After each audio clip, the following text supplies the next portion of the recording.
Je vis avec ma petite amie depuis 8 mois et nous sommes ensemble depuis 1 an et demi. Nous avons emménagé ensemble lorsqu'elle a résilié le bail de son appartement et que mes parents ont laissé entendre qu'ils aimeraient bien transformer ma chambre en atelier d'art. Cela ne me dérangeait pas de déménager et le moment était fort bien choisi. Ma petite amie, que j'appellerai Linda, est une personne merveilleuse.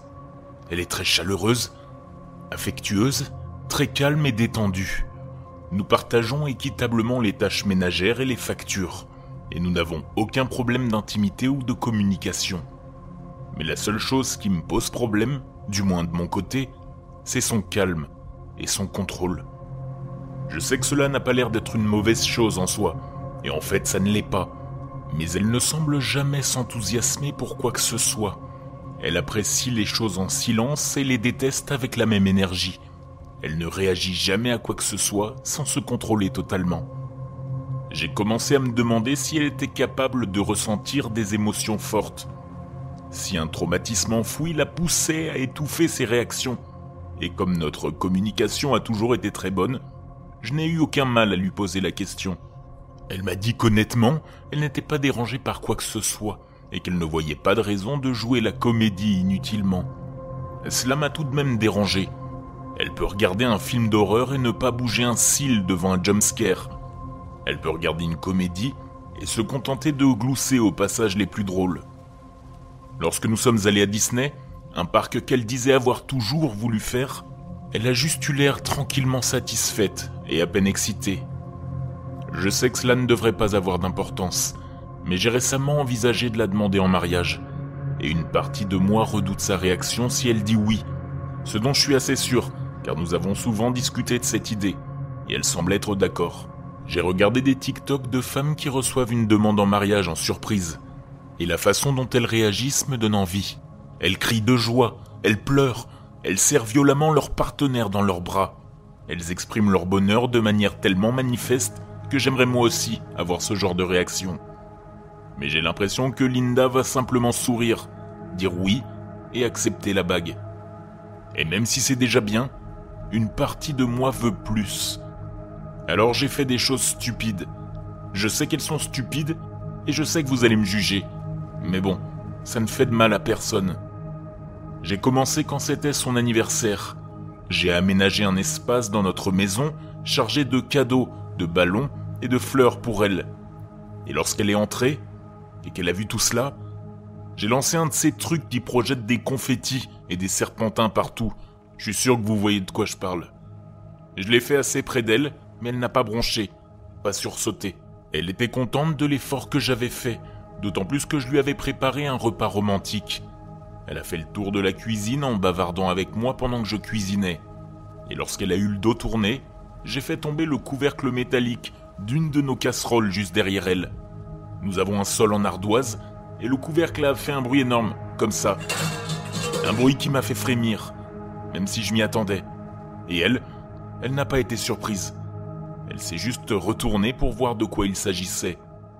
Elle a haussé les sourcils, mais c'est la seule expression de surprise qu'elle ait montrée. Je me suis senti stupide et méchant pour cette tentative de la surprendre. Mes efforts ont pris fin un soir où j'avais bu quelques bières de trop et où j'étais allé trop loin. Linda avait travaillé jusque tard et je me morfondais en attendant qu'elle rentre à la maison. Quand j'ai trouvé un masque que j'avais porté pour Halloween, et cela m'a donné une idée. Nous avions un grand garde-manger dans notre appartement, avec une porte en verre transparente sur la moitié supérieure. Et l'ivrogne que j'étais s'est dit que ce serait une super idée, vraiment drôle, de se cacher dans le garde-manger en portant le masque, et de sauter sur elle quand elle entrerait dans la cuisine. Alors je sais, c'est ridicule. Pire encore, j'ai décidé de cacher une caméra sur l'étagère du garde-manger pour filmer sa réaction, avec la vague idée de la télécharger sur TikTok, si tout se passait bien. Aussi stoïque qu'elle soit, elle réagirait sûrement à un monstre qui lui sauterait dessus derrière la porte du garde-manger, n'est-ce pas? J'ai tout installé, et j'ai attendu en éteignant la lumière de la cuisine. Elle est rentrée peu de temps après que je me sois enfermé dans le garde-manger, et je l'ai entendu m'appeler dans la maison, en faisant le tour. J'aurais pu tout arrêter. J'aurais dû le faire. Je l'ai entendu entrer dans la cuisine, j'ai vu la lumière s'allumer, puis je l'ai entendu se promener en ramassant des affaires sur le séchoir pour les ranger. Lorsque ses pas se sont rapprochés, j'ai bondi, grognant et frappant mes mains contre la vitre. Aussi puérile que soit ma farce, je n'avais pas réfléchi à la façon dont elle pourrait réagir. Une partie de moi espérait qu'elle crierait, au moins. Et une autre partie pensait qu'elle se contenterait de s'éloigner de la porte comme à son habitude, avec calme. Mais ce qu'elle a fait est une réaction naturelle pour n'importe qui, je pense. Elle a jeté l'objet qu'elle tenait dans sa main contre la vitre de la porte en direction de l'intrus qui avait surgi pour la menacer. L'objet en question était une grande casserole en fonte. Je savais qu'elle était lourde car j'avais dû la mettre sur le séchoir alors que je l'avais lavée un peu plus tôt. Elle a donc brisé la vitre sans difficulté. La surface ronde et noircie du fond de la casserole s'approchant de ma tête est la dernière chose dont je me souvienne avant de me réveiller à l'hôpital. J'ai subi une commotion cérébrale qui, heureusement, n'a pas causé de dommages graves. Mais j'ai aussi eu la mâchoire et le nez cassés, la pommette brisée et une fracture de l'os autour de l'orbite. J'ai également subi quelques lacérations dues aux verres brisés, dont certaines ont nécessité des points de suture, mais qui n'ont pas mis ma vie en danger.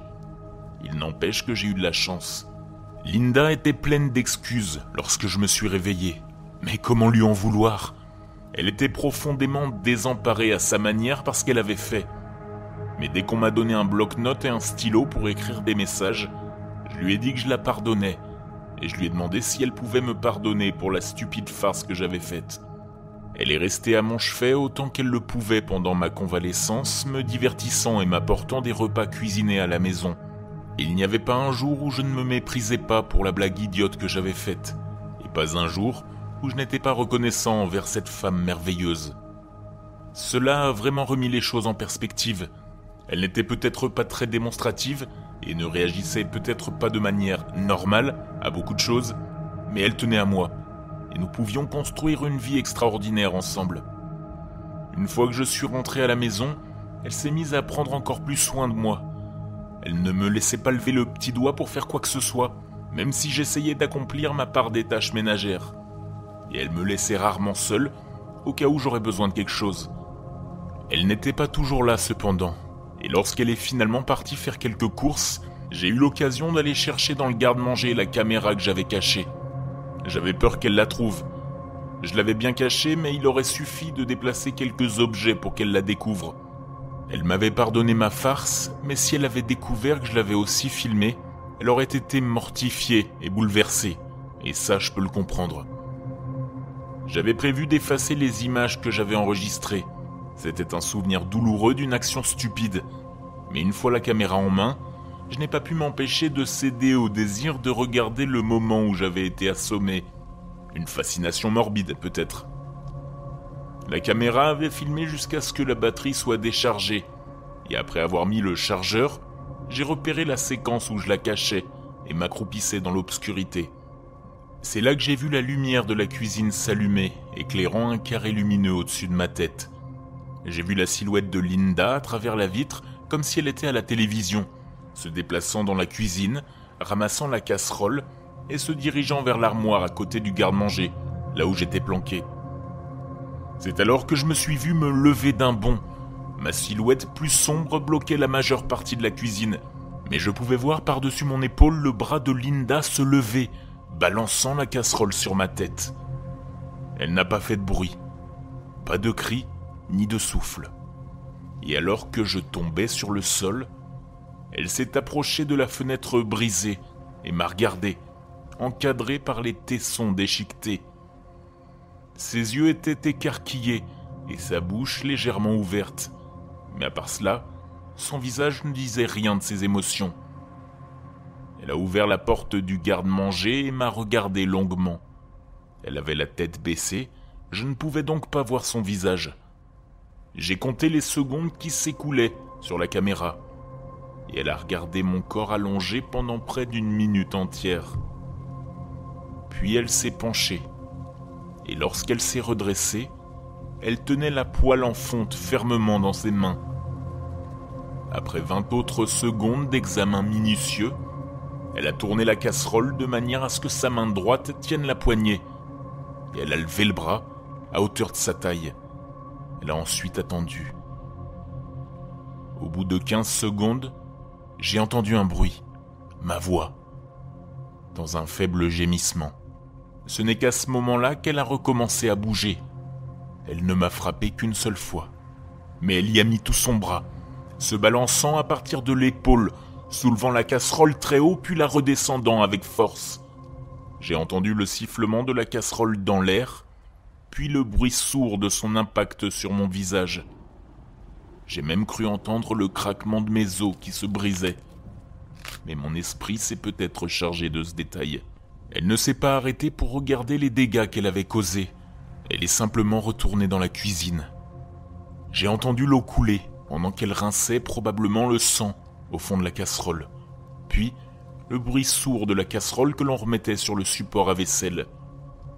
Au bout d'une trentaine de secondes, j'ai entendu sa voix dans une autre pièce, faible mais claire, appelant pour une ambulance. Au moment où je vous parle, elle est à l'épicerie depuis 1 heure, et elle doit probablement rentrer très bientôt. Je ne sais pas trop quoi faire.